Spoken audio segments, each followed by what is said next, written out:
Okay, so good morning. As I told you, we'll be walking you through the introduction of messaging and queuing as part of this session for IBM MQ, right? Sure. And we'll either cover MQ8 or MQ9, so not much of a difference, but I'll also introduce you what are the features newly introduced in version 9 and everything. Okay, sure. Okay, Yeah. but before getting into that specific versions of MQ, let's focus on what messaging and queuing is all about. Okay. Yeah. Okay. Yeah. So first, for that, let's understand how the information is getting distributed in the current scenarios, right? Yeah. So Yeah. in any enterprise, you take different sectors, like if you take banking domain, right? So where we have transaction details that keeps flowing from ATMs or net banking or your mobile app to your bank servers, right? Which could be Yeah. hosted on maintenance and all, right? The customer details that gets processed for loans and all those things, right? So from the banking domain example, if you look at logistics domain, you have package location details, shipping tracking, right? Your Yeah. FedEx or DHL, and then they send the shipment details to your online shopping providers and everything, right? Yeah. You have retail domain. So if you look at retail domain, we have order details that flows from a web application on the front end to your backend application for processing and everything, right?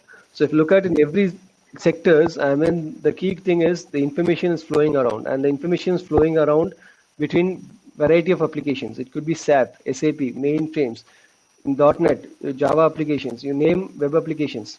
It could be a custom built applications as well. So at the end of it, for any enterprise to provide business functionalities, data or the information is flowing around all these applications are being exchanged, correct? And when we talk about exchanging these information or exchanging data between applications, that's when we run into challenges, right? Yeah. So one of the challenges is what? So let's say the application is developed using different programming language. So it could be a mainframe application, it could be Java-based application, it could be .NET applications, or it could be mobile app applications, right? So we are talking about exchanging information that is written or developed using different programming language. So that's one of the challenge out there. So communication, how to communicate between applications which are coded using different programming languages. So that's one type of challenge. The other type of challenge could be these applications themselves could be running on different platforms, right? So it could be running on mainframe or AS400, right? Or they could be running on Linux platform. They could be running on hosted on Windows platform, right? So the other challenge that arises is how to exchange information or between applications which are running on various platforms, right? Because if you talk about mainframe, I mean, data is represented in EBCDIC format. Whereas we'll all ASCII, if you talk about Linux or this one, it's in ASCII formats, representations. So every platform, they have their own code page in which data is being represented and all those things, right? Yeah. So that's the other challenge that we come across. So if you put together all the interoperable challenges that we face when we talk about exchanging information between applications. So disparate applications that we spoke about, the programming languages, they're running on varying platforms, right? Now these we are seeing, but it's not restricted to this. So if we talk about network unpredictability, so what will happen if what does the data get tagged, dropped?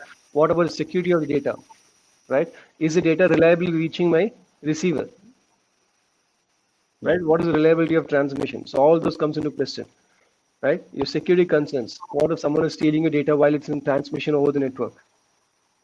Right? So do I need to take care of implementing those security mechanisms as well? Your resource dependencies. Can the applications communicate without depending on one another, depending on whether both have to be online at the same time or anyone is offline, can the communication still possible? Right? Yeah.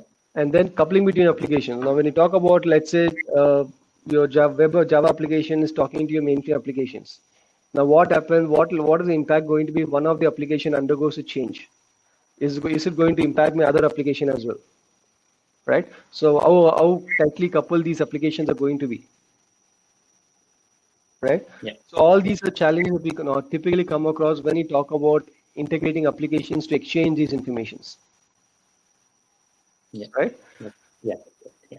So this is one aspect. So this is one of the focus, and let's talk about how this information gets exchanged, the communication protocol, right, and the various integration styles. So we already have protocols in the industry protocols that are used for applications to communicate, right? So some of them could be HTTP based communication, Some of them could be a TCP-based communication, raw TCP level, Yeah. or it could be FTP-based communications, right? So these are just some industry standards, right? So these protocols are already available, which enables exchanging of information between applications, right? Enables the applications to talk to one another, right? We also have different styles of integrations, like your shared database, the information stored in database which applications can access and use it, or remote procedure call, right? Or using integration buses like IIB, DataPar, or any other product, or your file transfer, FTP file transfers, Yeah. right? So if you have all these industry standard mechanisms that are available for information to be exchanged between applications, then why do you need a separate communication protocol, communication mechanism, which is your messaging and queuing? So messaging queuing is also more of a communication mechanism, Yeah. right? So if all these existing protocols are there, existing integration styles are there, which enables communication across these applications, then the question definitely arises, why do you need a one more, Yeah. right? Yeah. So let's to understand the problem, let's take an example of what direct communication, right? Yeah. So let's say using TCP. The same could be spoken about HTTP as well, right? Okay. So if we talk about information exchange between a COBOL program and a .NET application, now for the communication for the data to be exchanged over the network, so there should be some kind of a networking level program which has to be written on either end. So on the COBOL program, I need to write a network program which could send the information over the network, and a similar network program on the .NET application side to receive the data that's coming over the network and pass it to my application, Yes. right? So there could be some sort of a network programming which has to be written on either end of your applications, and which is what is going to enable your actual transfer of information using socket-based communication, correct? Yeah. If you talk about raw underlying layer. But if you go with this approach, now this is like a client-server architecture, where your COBOL program is acting as a client and .NET application is acting as a server. Yeah. Right? So even in HTTP, if you talk about the same scenario applies, even in FTP mode, you talk about the same scenario applies. So in this kind of integration, right, as application developer, so what is what is going to happen if .NET application is either busy doing certain other activities or it's down? Do you think the communication is still going to be possible? No, right? No, right? So in the case typical client server, if the server is busy or server is not available, your client cannot exchange information. So that's one of the challenge. Now, how easy it is to write this networking program? So you need to well versed with networking concepts, underlying networking concepts. You need to take care of your unpredictable nature of the network. The packets could get dropped and all those things. So you need to create programs which will take care of reliable transmissions, right? You also need to take care of securing your data, that when you're transferring your data over the network, so that others cannot steal your data or others cannot look into your data. So you need to address all the security concerns also, right? So writing these network programs, how easy it's going to be. So if you're going to focus on addressing all those things, definitely the programming is not going to be simple. It's going to get complicated. Correct? And the other aspect. Now, what is going to happen if either one of the application is getting replaced or getting modified? Now, do you think the communication, if I bring in a new application instead of COBOL, do you think the same network program and .NET application can do that, or do we need to rewrite it or do something different? So definitely, because these applications are talking to one another directly, now they are more like tightly coupled. Change in one is definitely going to impact the other as well, right? And remember here, we're just taking two applications as an example, but at the enterprise level, your .NET application might be talking to n number of applications as well. Your COBOL program might be talking to n number of applications as well, right? So which means the complexity is going to be just going to increase. Correct? So these are your concerns or pain points or problems that you focus when you talk about these available industry standard protocols like HTTP, TCP, FTPs, whatever the means be, right? And we also have different types of communications. So we talk about synchronous, asynchronous. So what do you mean by synchronous communications, right? So let's again take an example between J2E application running on Linux platform with a COBOL program that's running on mainframe, right? So when a request is being sent from J2E to COBOL, so what's going to happen? So during the time until the response comes, your program application gets blocked, right? The thread is getting blocked. It can't do any other processing until it receives a response back from a COBOL, right? It's more like a real-time integrations, real-time data exchange. Yeah. Correct. So then only we can, once the request, once first request has been processed with the response, only this, then the second request can be sent across. Right. So that's so synchronous communications where it's more of a real-time data exchange happening. So request, reply, and all those things. Right. And where your thread is going to get blocked for waiting for response to come. But whereas when you go for asynchronous communication, so you send a request, the program can continue, J2 application can continue doing other processing activities. So it's a non-blocking. So it doesn't have to wait for response. And whenever a response from mainframe comes, it can do a callback. Right? So then it gets notified or even triggered, and then based on that, it can process a response. And it not be the same thread. So there could be a different thread of J2 application sending a request, and the response could be processed by a different thread of the same application as well. Right? Or it could be a different program, small program of a J2 application which could do the processing as well. So it's completely decoupled. Right? So this is a asynchronous communication nature. Now we can talk about this synchronous, asynchronous communication in our this one also, daily life, like our conversation that we're having right now. So this is more like a synchronous communication. Right? So we both are there online, we are exchanging information, I pass information, you raise a query, you respond back immediately. Right? But we talk about asynchronous communications, we have WhatsApp, we have SMS, we have emails. So these are more like asynchronous communications. Where I send the information, you don't have to be online. I can continue doing my other activities, and whenever you see a message, then you can respond back to me. And when you send the response, after that I can pick up the response and do on that. Correct? Yeah. So synchronous is more like a blocking, and asynchronous is more like a non-blocking, and synchronous is more like real-time data exchange. Right? So the reason we need to understand is because all these are done using messaging queuing concepts as well. And we spoke about resource dependency as one of the constraints. So what do you mean by resource dependent communication? So what if in this communication exchange, what if your COBOL program is down? Do you think a J2 application can send message now?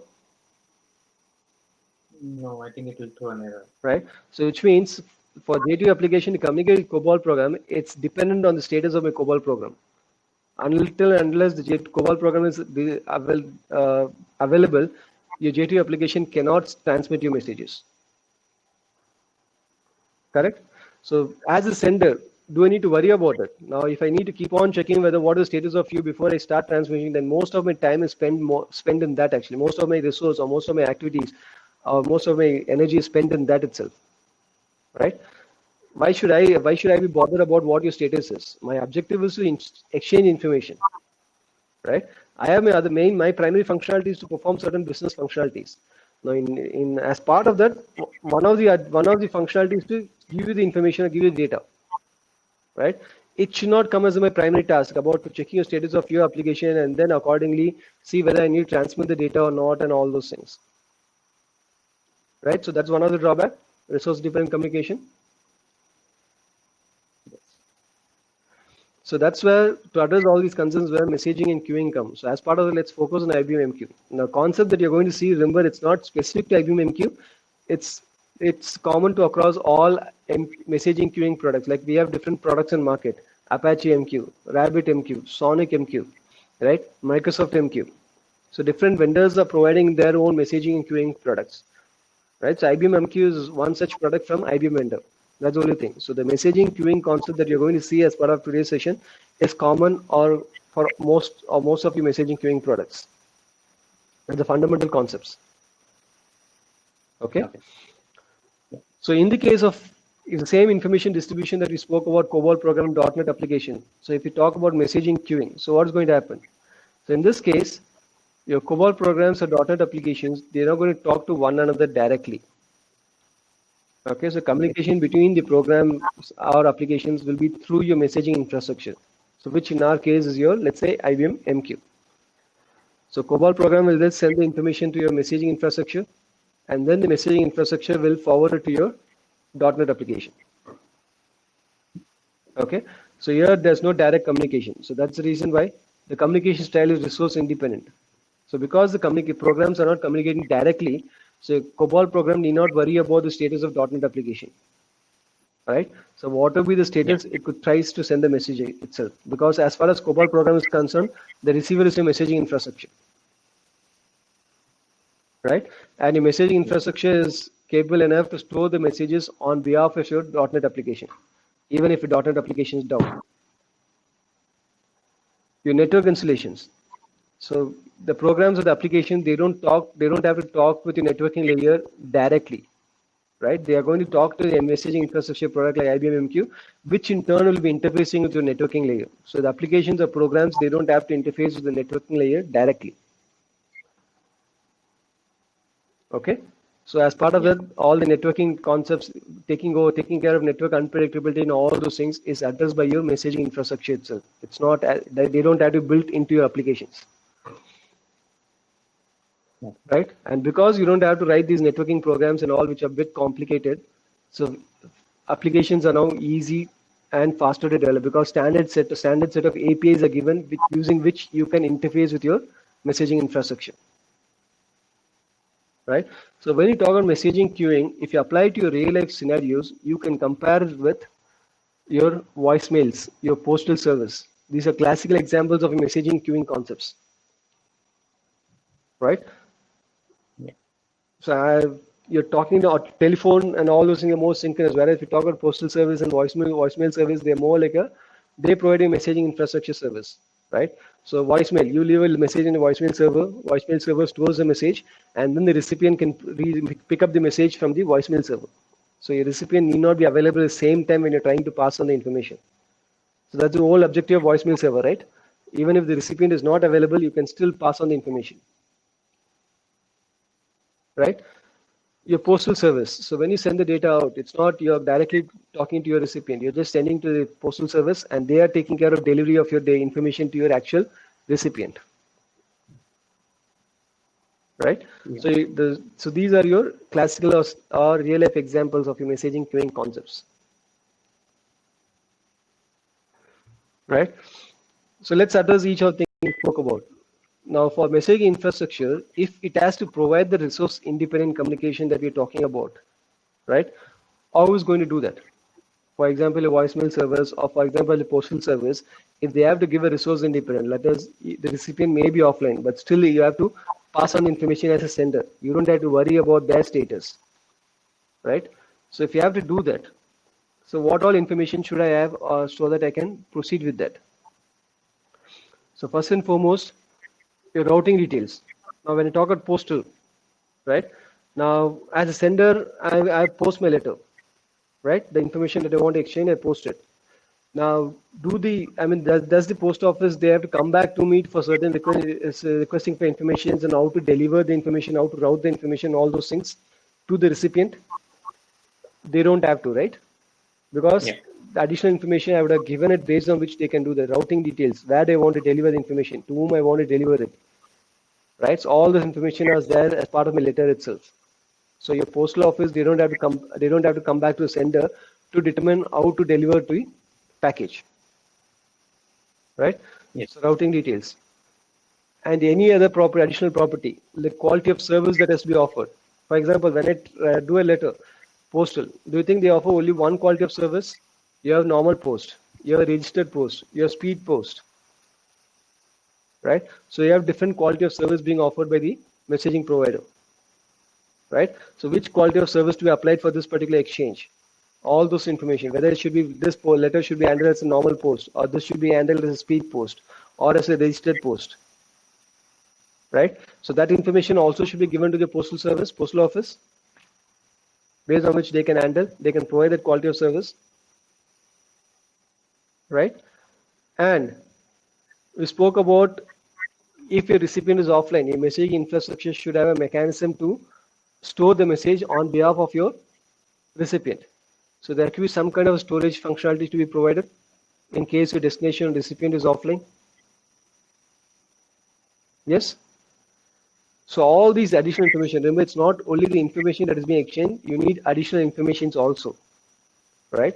Now, if you look at that, that's where the messaging queuing comes into picture. Your message part of it takes care of routing details and any additional property for out exchange information that is stored in the message itself, right? And the storage functionality is handled by your queues. So when you say messaging and queuing, so messaging contains your details of your routing information and the additional property of the message in addition to your message data itself, right? Whereas the queues, they provide a functionality of storage.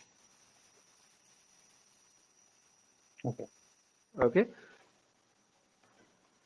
So if we talk about that, is message and data, are they one and the same then?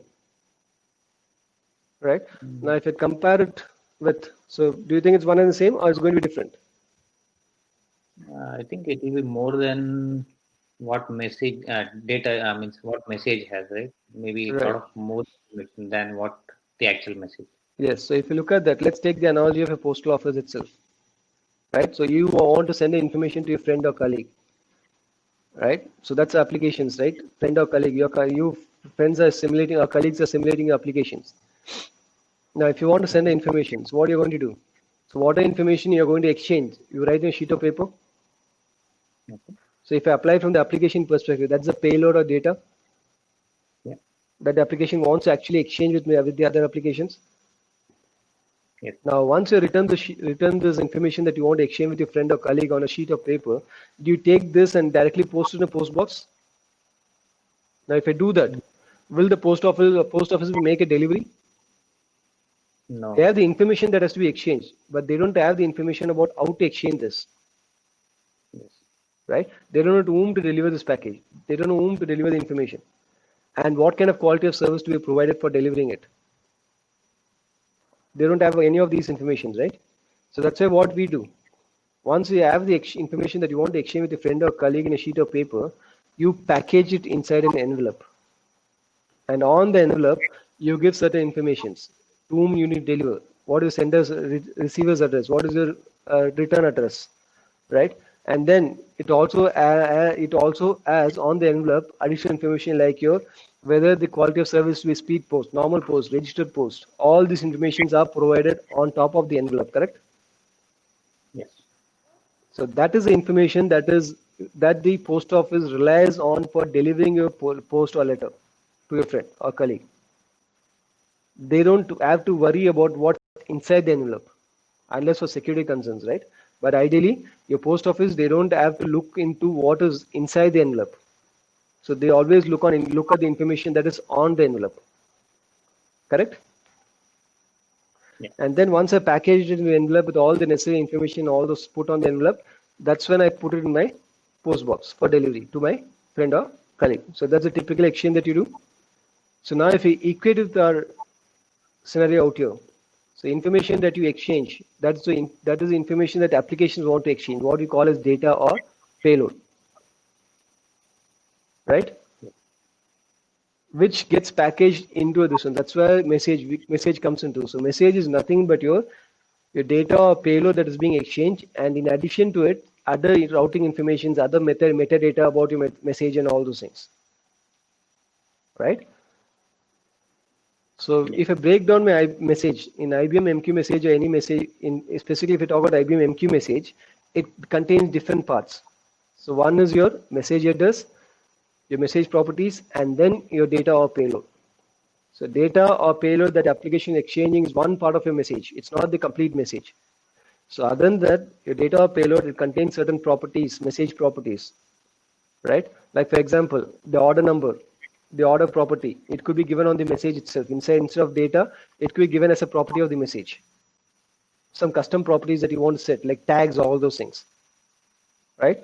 And the message headers, which will actually contain routing informations, which will also contain the quality of service to be rendered, right? So every MQ message will definitely have a message header and will have a data or payload.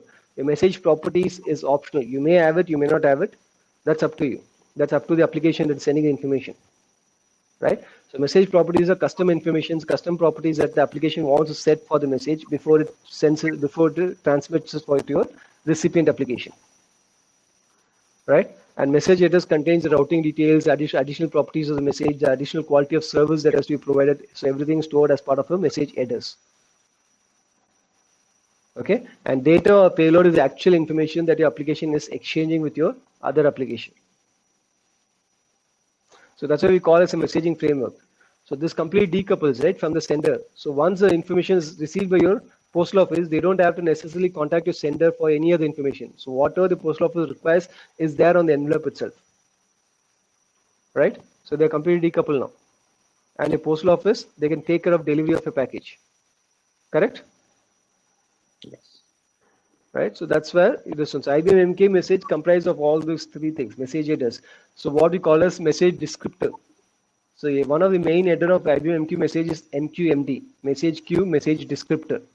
So that's a mandatory header which gets added by your messaging framework, IBM MQ, whenever application places a message. Okay, right now, remember, this is just a conceptual we are discussing. We'll be going through each and one in separate session deeply. Okay. Okay. So now we understood what message and data are. Yes. Now let's bring in the communication. So in the case of communication using message queues, so how is it going to happen? So messaging queuing is going to provide an object called queues. The queues are nothing but your named destination for your message. That is, as an application, when I'm sending it to messaging infrastructure, I need to say to which queue I want to send the information to be stored. Because remember, your recipients, there could be multiple recipients also using the same infrastructure. There could be multiple senders, there could be multiple receivers who are using same messaging infrastructures. Right? For example, we have a voicemail. So voicemail server is common. Now within that, each recipient will have the separate voicemail address. So when I leave a voicemail to you, it comes to your voicemail address, right? So that you can pick it from there. It won't go to someone else. It's not stored in commonly. Correct? The same way, so every destination application might be assigned a queue from where it is going to receive the message. So which means as a sender, I need to send the message to that destination. Right? So queues are nothing but a named destination for a message. And also provides a data structure for storing your messages. Remember, queue's main objective is to store the messages so that if the recipient is offline, even then the sender can send the message. And the messaging infrastructure has a placeholder to store the message for the recipient on behalf of your recipient. So with that, so COBOL upload program, what's going to do? Whatever information is going to exchange, it's going to place it as a message, not as a data or payload. Right? So message is nothing but your collection of data from one program for consumption by the other. So here in this case, a COBOL program, which is going to consume by your .NET application. Right? Yeah. And then once the message is there, so that will be picked up by your .NET. Like I leave a message in a voicemail server and you read your messages from a voicemail server. Right? Once you read the message from a voicemail server, you get the information. Clear? So far? Yes. So now we spoke about resource dependency as one of the problems in here, right? So let's say in case of resource independent communication, how MQ provides resource independent communication. So if what if your .NET application is down? So even then your COBOL program can send the message, right? Because remember, COBOL program is not talking directly to a .NET application anymore. It's talking only to messaging infrastructure, which in our case is IBM MQ. So COBOL program is not aware of status of your .NET application, whether it's busy or down or whatever be the status. As far as it's concerned, it has to pass information .NET. It has sent it. So what we call is fire and forget. Right? Okay. So your messaging infrastructure will use the queues that has been provided to store the message on behalf of your .NET application.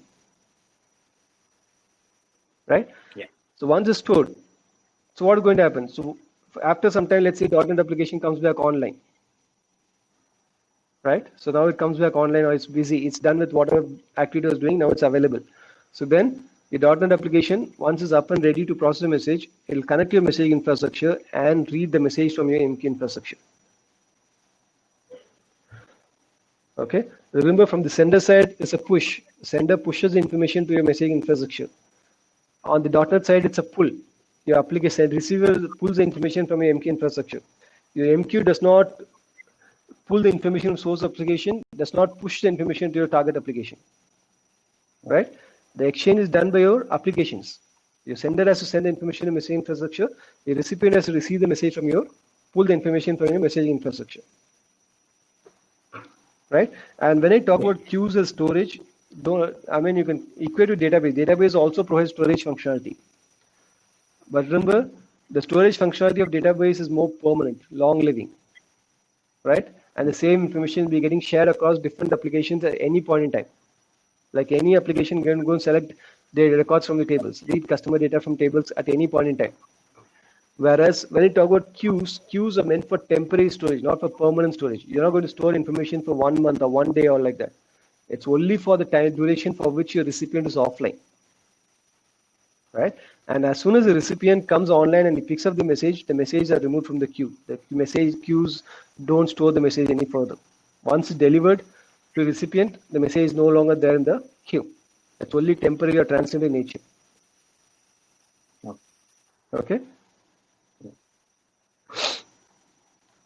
MQ also provides other features like message priority, like for example, emails. So when I send an email, I can set the priority for my emails, whether it's an important message or low important or what is it, so that the recipient, when it goes and sits in the inbox, he can sort the messages based on the priority, importance level, and then accordingly read the high importance message first and then a low importance message, correct? Yes. The same way, here also, you have an option called message priority. So as a sender, you can set the priority of the messages. Right? So let's say first I'm writing is a message which is a priority 4.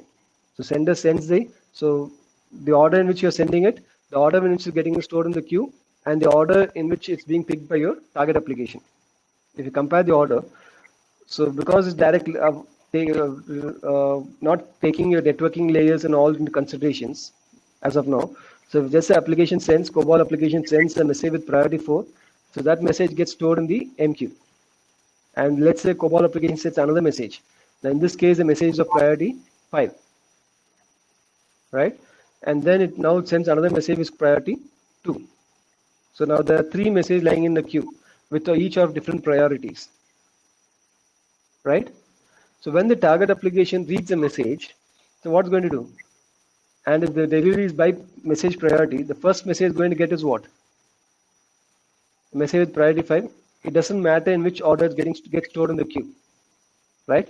But the higher priority message always gets delivered first, right? Next message, when it reads again, it's going to get a message with priority 4.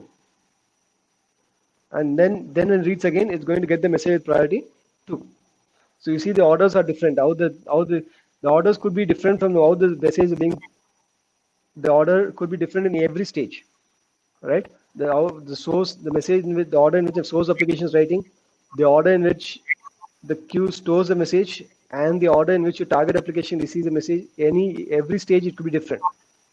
For sake of simplicity, just to understand the message priority, here we have kept the order in which source application and the order in which the queue stores the message. We have kept it same.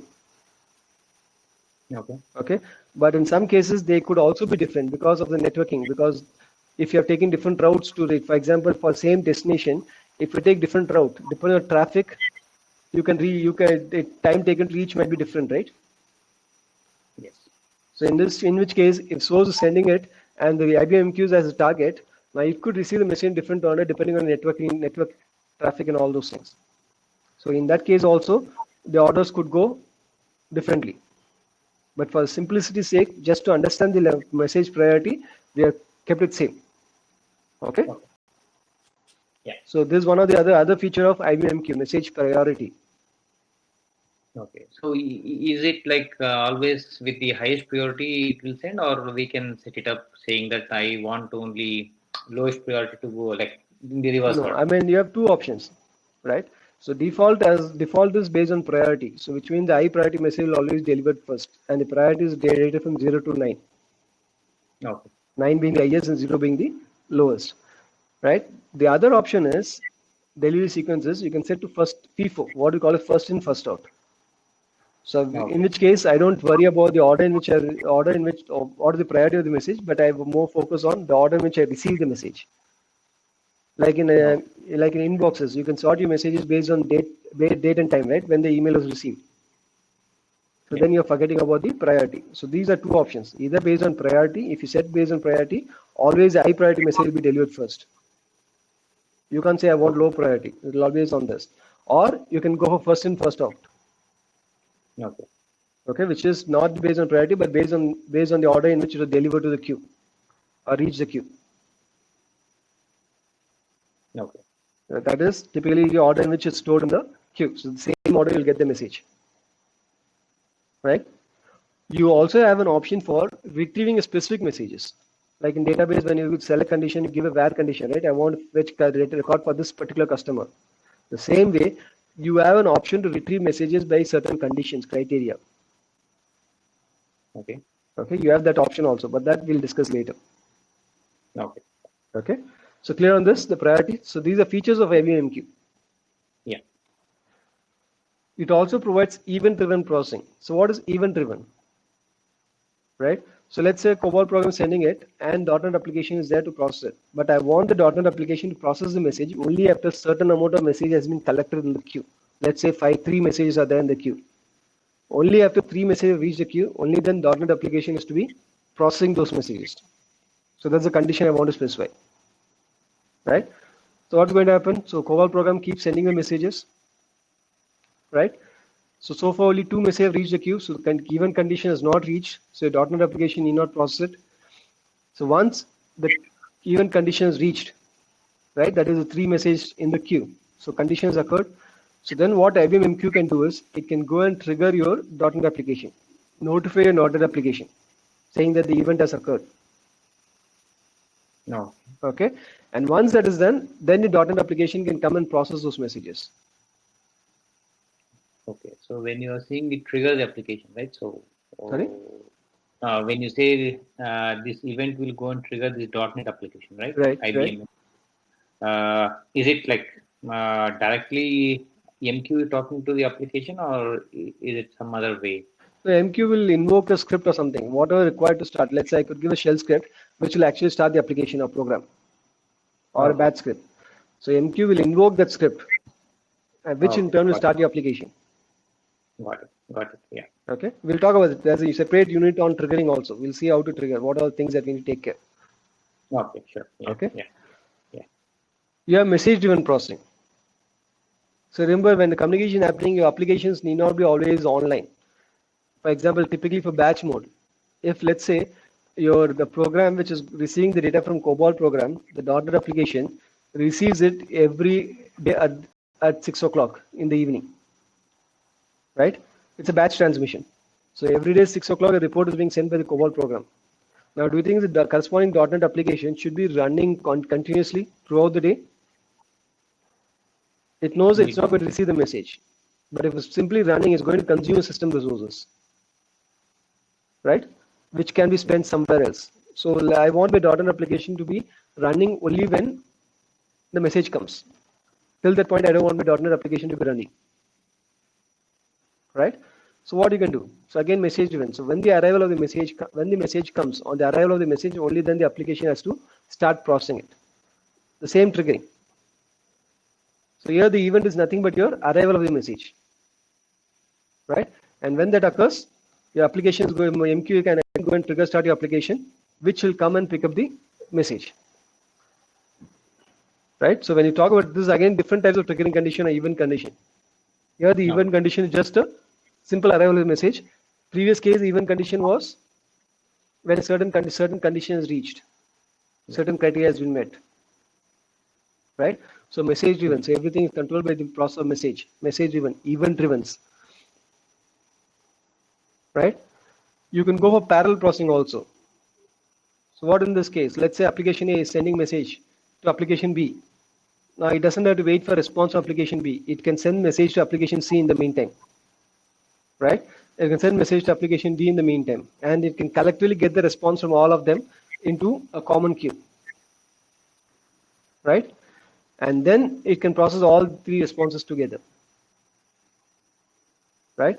So instead of me waiting for response from application B and then only I proceed with application C, then if application B is taking more time, what's going to happen? So my communication to application C is also going to get delayed. So instead of that, what I can do, I can keep sending a request to each of the applications, backend applications, instead of me waiting for the responses. And whenever they send the response, they can send the response are collected in a separate queue from where I can pick it up later, right? So I'm enabling parallel processing of application B, C, and D. Yes? Yeah. Yeah. Asynchronous communications. So IBM MQ, it provides asynchronous by using queues and all things. The communication is asynchronous in nature, right? But it doesn't mean that this one is always going to be synchronous. MQ does not support synchronous. MQ supports synchronous also, right? So MQ supports both kind of communication: synchronous communication, asynchronous communication. But even the synchronous communication, internally it's handled asynchronously. That's the only difference. On the business transaction point of view, it could be synchronous, like a customer requesting a mini statement from the bank server. So that's a synchronous because I'm placing a request and I'm going to get a response back, right? Or you're checking for available balance. So it's a synchronous. I place a request, I'm getting a response back. It's not that I place a request now, I get a response tomorrow. I get the response immediately, right? For mini statement or available balance and everything. So which means it's synchronous transactions. Now even these synchronous transactions can be done through MQ, but they are internally handled asynchronously. So if you look at from the business perspective, it could be a synchronous transaction, asynchronous transactions. Both kind of transactions are supported by MQ. So in this case, let's say the same thing. Your bank statement, your bank application, your bank statement, a mini statement, or a balance check that each client is requesting for. So all the clients are sending the same bank server, so they're writing the same request queue of bank, right? Yeah. Now each client might have their own response queue. They might have the queue separate for each one of them to which a bank has to send the response to, right? So when the application writes, you see, I told you there's a header for each message, right? Message descriptor, message headers. So in the message header, message descriptor, there's a property called reply to queue.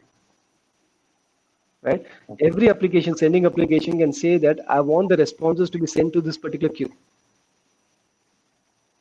which will be used by a responding application to route the message to the appropriate queue. So now, if client A says I want the message in client A reply queue, bank application will send the response to that particular queue only.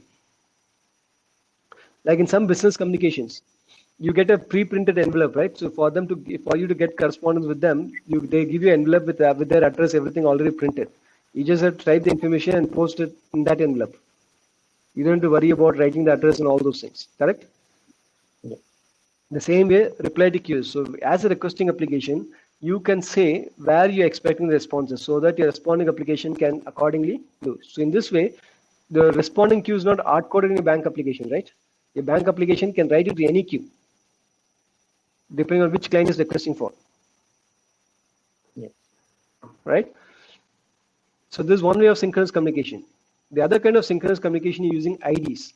Now what if instead of having separate queues, now in this case is okay. Each client is having separate queues. But what if your client is keep on growing, 100 clients, 200 clients? Do you think it's possible to create separate queues for managing each one of them?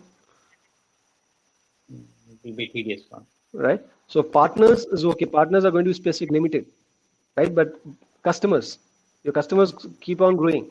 Now you can't create separate queues for each and every customers, Yes. right? So in that case, what I can do? You can go for common queues, which will be shared across all your clients, all your customers, let's say. But if all the clients are going to share the same queue, then what is the guarantee that the message are picked up by the correct customer? Because the response for client A, client B, client C is all going to go into the same bank response queue. So our client A ensure that it's picking up the right message for itself. Our client B will say that it's picking up the message for itself. Because they're all reading from same bucket, right? So then you have to ensure that they're reading the right messages. That's where there's a property called correlation ID.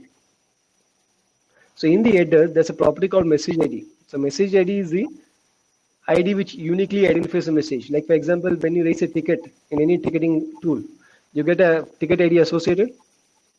Yeah. So that ticket ID is uniquely identifies that particular incident or ticket. Yes. Similarly, whenever a message is being written into a queue, right, your IBM MQ will generate a unique ID for that particular message. What we call as message ID. So that ID, you can trace it within your MQ infrastructure. Use it to track the message within your MQ infrastructure. So the message ID can be generated by the application. That, for example, in some cases, the application says I want to set the message ID to the order ID or the invoice ID. or the customer ID, right? The application can set your message ID, or if the application is not setting it, your MQ can set it, generate it. It's left best to MQ to generate it so that MQ will always ensure the uniqueness of it. But if application is setting it, there might be a chance where the message is not, ID may not be unique.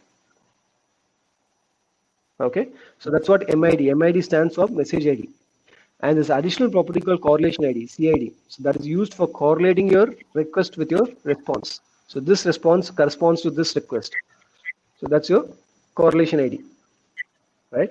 So in the request, you see message ID value is populated, but the correlation ID value is empty, right? Yes. When client is sending it, the message ID is generated as C1, let's say. When client B is sending, so let's say message ID is set as C2. And when client C is sending, the message ID for that request is C3. So these are all message ID of the request message by respective clients, correct? Yes. Now, when the bank application is going to generate a response, right, what it's going to do is, it's going to write a response. And when it generates a response, the message ID, the response by message ID will be different. It's not going to be the same because response is a different message, request is a different message. Remember, message ID is to identify message only, right? Okay. So request message is having different ID, your response message might have a different ID. But to give you provision for tracking this response of which request, the correlation ID, you see the correlation ID populated? Now that ID is populated with the message ID of the request. So C1. Yeah. So now client A will pick up the message by matching the message ID of the request with the correlation ID of the response. If what C1 of message, C1 is the message ID of request. If that matches with C1, which is the correlation ID of a response, then this message is for me. Okay. Okay. So in that way, each application can ensure that they are picking their own correct message, even if the queue is being shared. Got it. Yeah. Right. So this is your synchronous communication. Again, we'll be going about in detail later. Yeah. Right. Now we spoke about programming, writing programs, how easy it's going to be in all those things. Right. Your network installations. Now let's say we have applications in different language, mainframe, Windows, Linux, a Java application, .NET applications, a COBOL program, right?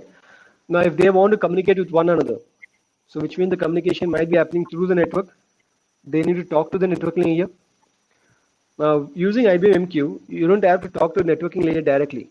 So you're going to talk to IBM MQ queue managers. So queue manager is the main component of IBM MQ.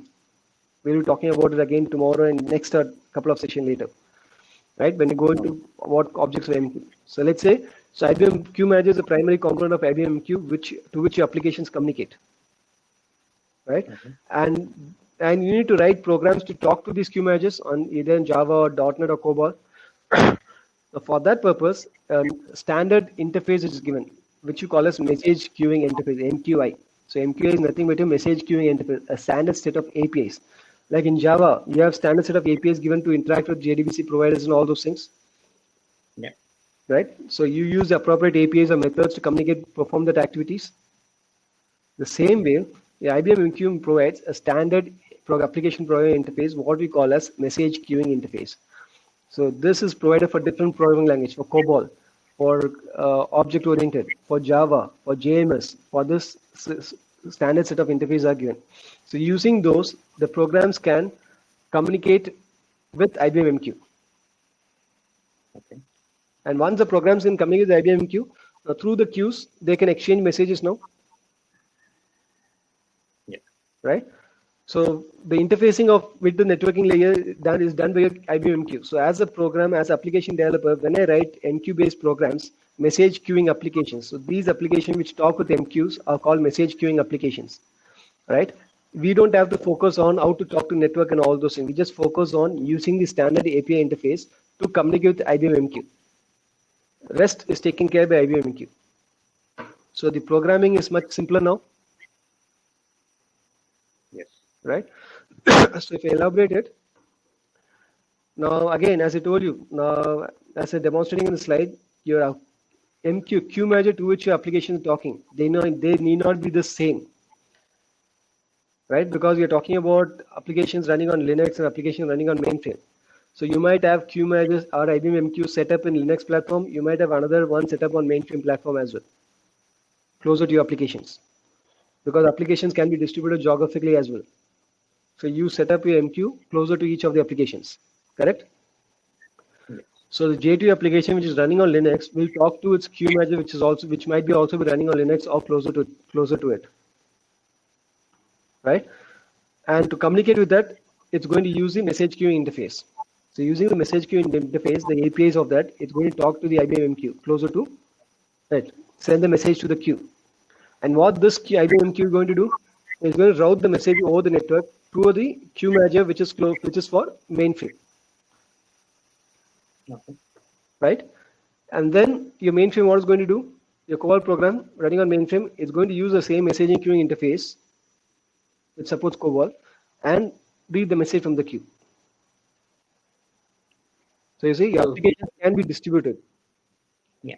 So here, when you say IBM MQ, right, that is a queue manager or Manager, is this? queue manager. Okay. So since because I haven't introduced the object, that's the reason I generally put as IBM MQ. Okay. Right? So we'll be understanding the parts and components of this IBM MQ, what it is. So when I talk, so this is IBM MQ is nothing but a queue manager. So you could have queue managers created in different places, and your applications can talk to different queue managers, and these queue managers could Okay. talk to one another. So through that, applications are exchanging information. Okay. So applications can exchanging information by talking to same queue managers. They can talk to same queue managers, or they can talk to different queue managers. No. So both are Yeah. possible. So in this scenario, if you take about resource dependency or transaction integrity, so what is going to happen? So MQ supports transactional integrity also, like the application. The application is not just going to write message into the queue, right? It might perform certain other operation like database insert and all those things also it might be doing. Yeah. Right? So MQ provides transactional integrity also. So let's say J2 application is writing a message into a queue. And after writing a message, it has to do certain database operations. Right? So this set is one unit of work. This entire thing can be handled as a unit of work as a transaction. And once the message reaches a queue, once this transaction is committed, the message has been returned to the IBM queue manager, and that is going to pick up and route the message to the other queue manager, which is for mainframe. So that is done in a different unit of work itself, right? And then COBOL program reading the message from the queue and updating a database, right? So that is done in a different unit of work. So you see transactions are being maintained at different stages. So let's see what will happen if a transaction is maintained. Same thing what I did. The transaction starts, and as part of the transaction, Java application is writing a message into the queue on its queue manager. And then it's now after that, after writing it, it's performing certain database operation. But what if at this stage database operation, it's failed? Right? So in which case, you have an option for rolling back your transactions. So whatever message J2 application wrote into the queue, that will not be processed any further. That will be rolled back. So in that way, you're ensuring that your back downstream application, they don't process incorrect message. Only when the entire processing is done or completed on J2 application, then the message is treated successful, and the downstream application can receive the process. So this is applicable at every stage. Okay. So MQ provides sync point control, transaction, this one also. So we'll be talking about this in detail again when we talk about your APIs in detail. Okay. Okay. So what you're doing now is we are seeing the features of it, understanding it. Yeah. So to summarize the features that we saw, MQ provides asynchronous communication, remember, because applications are not talking directly one another. They're talking through the messaging infrastructure through the means of queues. So sender writes a message into a queue and then forgets it. And then it can proceed with its further activity. It doesn't have to wait for response immediately. And whenever response comes, it could be message-driven processing can be done. Correct? So it's not blocked. Application need not be blocked. Right? Assured delivery. Your MQ takes care of ensuring the message getting delivered. Right? Again, it's not guaranteed. Remember, it's assured. There's a difference between guaranteed and assured. So when I say guaranteed, let's say in my post office, now if I type my to address, the sender's recipient address incorrectly, do you think the postal office can make a delivery? No. Or what if your recipient changed their address and you are not aware of it? Do you think the post office can make a delivery now? No. Right? So which means the delivery just cannot be guaranteed by them because there's also a whole lot of other factors that are available. How the infrastructure has been set up. Is the recipient available? Is the queue that is storing the message for recipient, is it available? Is it full?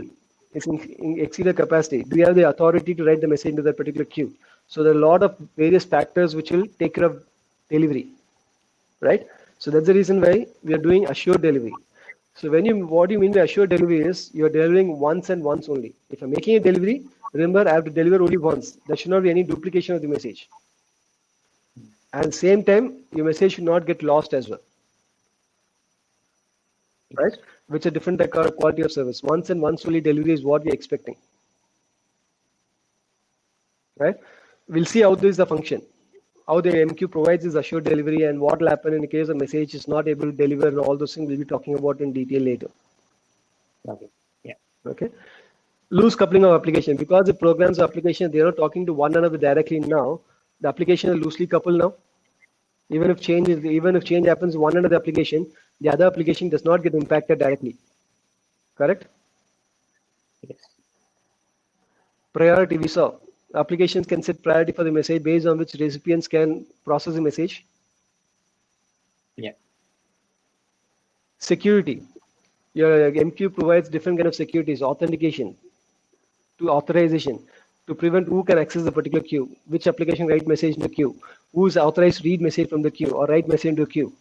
It also provides SSL or TLS for network level security, right? So a product inbuilt comes with the various security features. We'll be implementing those securities as part of security sessions. Okay. Okay. Platform independence. We saw our applications running on different platforms. They're able to communicate with the application running on Linux is talking to application running on mainframe, because each platform, each application there is talking to the queue manager. They're not talking to one another directly,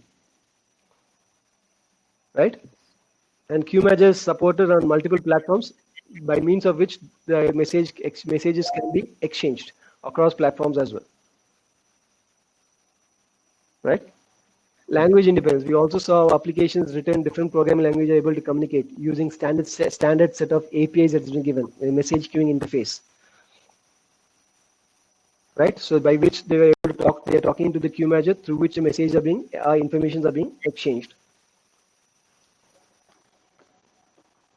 right? Yes. So message queuing styles. When you talk about the communication styles and queuing styles, right? MQ supports two types of mode communication. What you talk about. One is the application to application communication, what you also call as point-to-point or queue-based communication. So there are different terms: point-to-point communication or queue-based communications. So in this case, remember it's one-to-one communication. Application A sending message to application B. So application A knows who the recipient is because message into the intended recipients. For example, now when I leave a voicemail to you, so I'm talking to you, I know to whom I'm talking. So when I leave a message, it goes and sits in your voicemail server, right? So one-to-one communication. So every recipient will do the same. So the same that particular queue only for the recipient. And if the recipient reads a message, remember as soon as the message read, it gets from the queue. Even if being shared across multiple recipients, at any point in time, only one recipient is going to get a message, right? So it's a one-to-one, point-to-point communication. The other is event distribution, like your webinars, seminars that you conduct, right? So which means there's no one. I'm publishing it, I'm sharing information. Anyone who joined this or joined the webinar, they can receive it. I don't know who joined at any point. Anyone can join at any point in time. Right? Broadcast, event distribution, what's topic based, publish subscribe or topic based applications. So it's typically used for broadcasting. A publisher wants to send information to multiple subscribers. It's for many to many applications, many to many or many to one or one. Right? That's when you go for PubSub. Right? So here are the publishers who are the senders of information, and the subscribers who are the recipient of information. they are completely decoupled. Your publishers never know who the subscribers are. Your subscribers never know who the publishers are. Right? They are linked to the concept called topics. That's why we also call topic-based communication. Queue-based communication is one-to-one, topic-based for many-to-many. Right? For example, in our case, radio channels. So there are different subscribers for different publishers or providers of radio channels, right? Broadcasters, if I call them. TV channels, radio channels. Each of them they broadcast. As a subscriber, I can tune into any of the channels and see and listen to them. But how do I tune it? I tune it to a particular frequency. So every broadcaster will have a particular frequency on which they broadcast. And as a subscriber, when you tune into the particular frequency, you start receiving those broadcasts. Right? The same way, here we call as topics. So here the frequency is equal to your topics. So every publishers will publish information on a particular topic.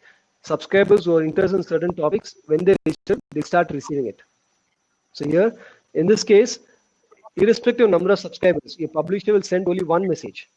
Your message queuing infrastructure will duplicate the message, will send a copy of the message to every subscribers who are registered. Your publisher will not send as many messages as subscribers are there. It's always going to send only one message.